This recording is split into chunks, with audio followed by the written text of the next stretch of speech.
I believe Zoran Mamdani poses a danger to the security of the New York Jewish community. Mamdani's refusal to condemn insightful slogans like globalize the Intifada, his denial of Israel's legitimacy as a Jewish state, his call to arrest Israel's prime minister should he enter New York, and his thrice repeated accusation of genocide in Thursday's debate, for these and so many other statements, past, present, and unrepentant, he is a danger to the Jewish body politic of New York City.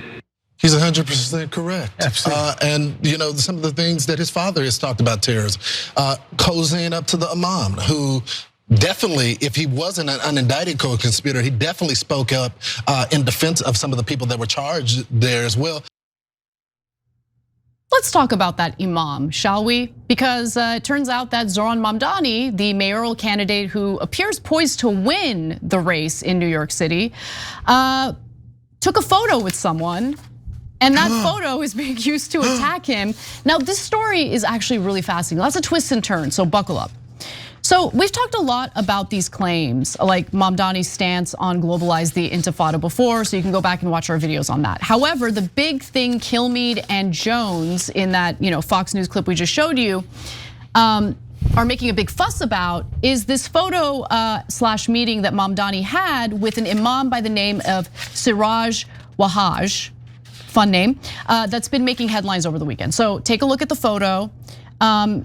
In the caption, you have Zoran Mamdani saying today at this venue, I had the pleasure of meeting with Imam Siraj Wahhaj, one of the nation's foremost Muslim leaders and a pillar of the Bed-Stuy community for nearly half a century.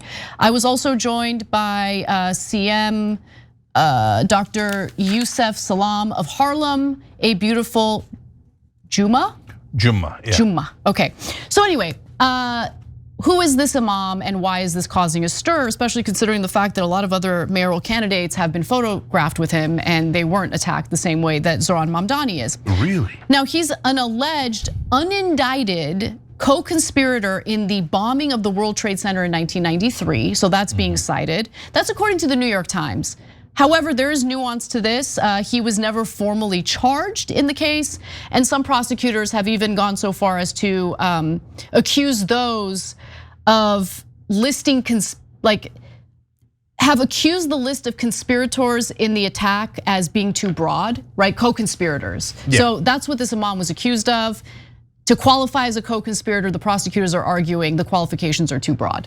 Okay, can I just say the most obvious thing in the world? If he helped to bomb the World Trade Center in 1993, you think he's gonna be walking around free? I don't know. We're backing an Al Qaeda terrorist in Syria right now. So seriously.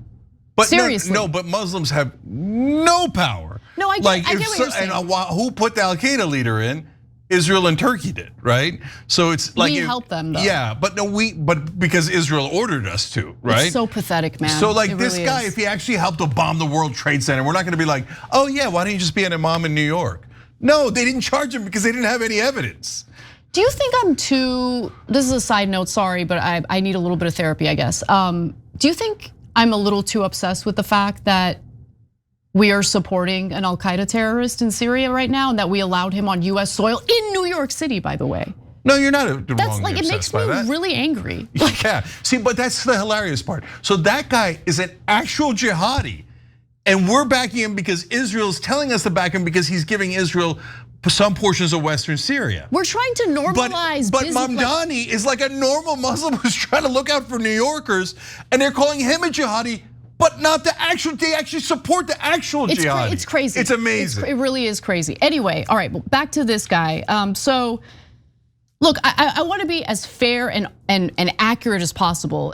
This imam isn't really a saint either, right? So I want to give you the specific example. So Wahhaj previously made homophobic remarks and defended individuals convicted in the 1993 bombing. That is not good. Some of whom attended his mosque. His son was sentenced to life in prison in 2018 for running a terror training compound in New Mexico. According to Reuters, however, it was Wahhaj himself who tipped off the police to his son's whereabouts. So big credit for that. Well, there you go. See, because I was like, look, there's a reason why this guy is not in jail. And it's either because he didn't do anything wrong or he's secretly working with us. Yeah. And look, he turned his son in. I mean, what more do you want from the guy than turning his freaking son in? No, he did the right thing. So I'm just giving you guys all the information because I don't want anyone to think I'm like, holding back on sharing all the details here. So you have all the details. This is who the imam is. But here's what's even more important. So you have Andrew Cuomo, who's running against Mamdani, of course, and even Curtis Sliwa going after Mamdani for being photographed with this imam, right? So for instance, Cuomo says, for Zoran to think that he should be mayor of New York, the capital of acceptance and tolerance and diversity, the city and the state where the gay rights movement was birthed, the place that made history in passing same-sex marriage, the disconnect is so disturbing. No, whatever, dude. Okay, I don't think he's disturbed by that at all. And according to the New York Times, Cuomo called attention specifically to statements that the imam had made, where he cited the Prophet Muhammad in suggesting that if two gay men are found together, they should be killed. However, a recording of his remarks reveals that the imam quickly implored followers not to physically attack gay people. Quote, "You don't have that right," he can be heard saying. Take a look. And you know, brothers and sisters, you know what the punishment is? If a man is found with another man. The Prophet Muhammad sallallahu alaihi wasallam said, kill the fa'il and the maf'ul. The one who does it and the one to whom it is done to. Kill them both. Now let me stop here and say this. I don't want us to go get sticks and start running outside looking for homosexuals. Don't do that. No, we don't condone that. No, it's not right. Even if they were outside brothers and sisters, open homosexuals, you don't beat them up. We don't have that right. Let's go to them and invite them to Islam and make them feel uncomfortable, but don't beat them up. Don't make them feel uncomfortable either. Like, who cares? It's none of your business. Okay, no, I despise this. Yeah. So look, do I like what he said about gay people there? No, I hate it. Okay, so then why am I not up in arms? Because guys, there's every person in politics. It takes pictures with 1 million people. Yes, let me get to that. No, there's two different things. There's the picture thing, which we're gonna get to in a second. But they only dig up stuff about candidates they want to eliminate. So do we know the homophobic comments of the people that support Andrew Cuomo or Curtis Sliwa? No, because no one ever looked into those comments. No one dug and dug and dug. You go find Andrew Cuomo's donors. I guarantee you, there's dozens of them who are homophobic, have disgusting points of view, and by the way, tons of them who think murdering Muslims is no big deal at all, but no one ever looks into that. But when it's a Muslim person, dig.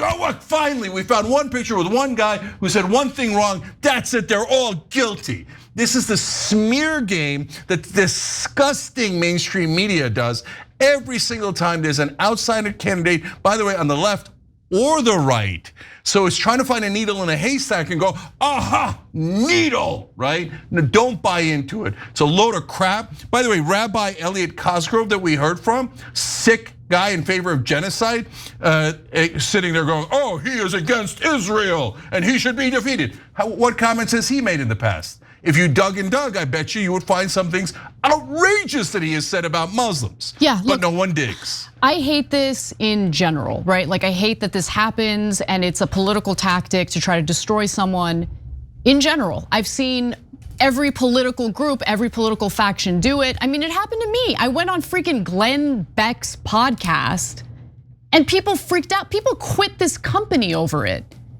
Does it mean that I've adapted to or taken on Glenn Beck's political views? No, we had a freaking conversation, who cares? But this whole like guilt by association thing, I despise it. I despise it. And I think if you complain about it and you make it like a big deal, I think it shows your political weakness. Like your inability to sit with ideas and thoughts and perspectives you disagree with and understand that by simply having a conversation with someone doesn't mean that you have subscribed to all of their views. It's such dumb thinking. Anyway, put that aside. Let's get back to how ridiculous this is, because if Mamdani were the only mayoral candidate who had met the imam and taken photos with the imam, I still don't think it's a legitimate criticism, but okay. I mean, he's the only one and it's unique, right? But that's not even the case. So look, in response to the backlash, Mamdani made an interesting point. He says the same imam met with Mayor Bloomberg, met with Mayor de Blasio, campaigned alongside Eric Adams, and the only time it became an issue of national attention was when I met with him. I wonder why, right? He continues, that's because of the fact of my faith and because I'm on the precipice of winning this election. I think he's right about that. And according to Jewish Insider, Bloomberg, who faced backlash for inviting the imam to a meeting with Muslim leaders back in 2009, later said that he would not have been likely to include the imam if he was aware of his background, even as the former mayor vowed to reach out to everybody during his time in office. And while de Blasio delivered remarks at Masjid al-Taqwa in 2021, it was unclear if he met with Wahhaj while serving as mayor. For his part, Adams, meaning Eric Adams, appeared alongside him at an interfaith breakfast in 2015 when he was Brooklyn Borough president, though he does not appear to have previously campaigned with the imam as Mamdani suggested. And Oliver Darko on X posted this image to just provide evidence that, Eric Adams didn't get hounded over this image. That's because they didn't need to destroy Eric Adams. Yeah. They need to destroy Mamdani. So, okay, now the pictures. I've taken pictures with a million people, some that were probably radical left. These days, a lot of radical right guys, etc. So before I take the picture, do I go, okay, now give me your entire bio. Give me, all right, nope. Tell me your whole life story. Okay, oh, no, 1987, got you. You said something wrong. No, I won't take a picture with you. Okay, how about, well-known people I've taken pictures with. I took pictures with Ann Coulter after debating her on immigration. That must mean that you subscribe to all of her views. That's it, I now instantly agree with everything Ann Coulter says. In fact, at that same debate, it was moderated by Barry Weiss, who I have massive disagreements with on Israel. Nope, too late. Not only does that mean that I agree with everything she says about the genocide, sorry, Barry, that means you now agree with me on everything. Okay, so Barry Weiss thinks that Israel is a terrorist nation who has committed a disgusting genocide on Gaza and should get no funding from America from now on. She took a picture with me. Super based. She took a picture with me. Okay, here's another guy who I took a picture with.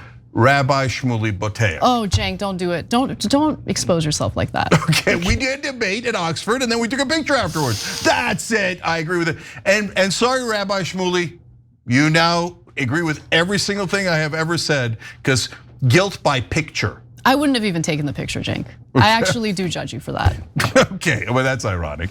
Okay, but guys, you see what they're doing here? What we're trying to expose is the games they play. Guilt by association, guilt by picture, and digging for needles in a haystack, selective digging, all of the things that the liars in mainstream media do, because they are not reporters and they're not doing news. They work for corporate rule and their job is to eliminate any change agent on the left or the right that won't bow their head to the establishment. Every time you ring the bell below, an angel gets his wings. Totally not true, but it does keep you updated on our live shows.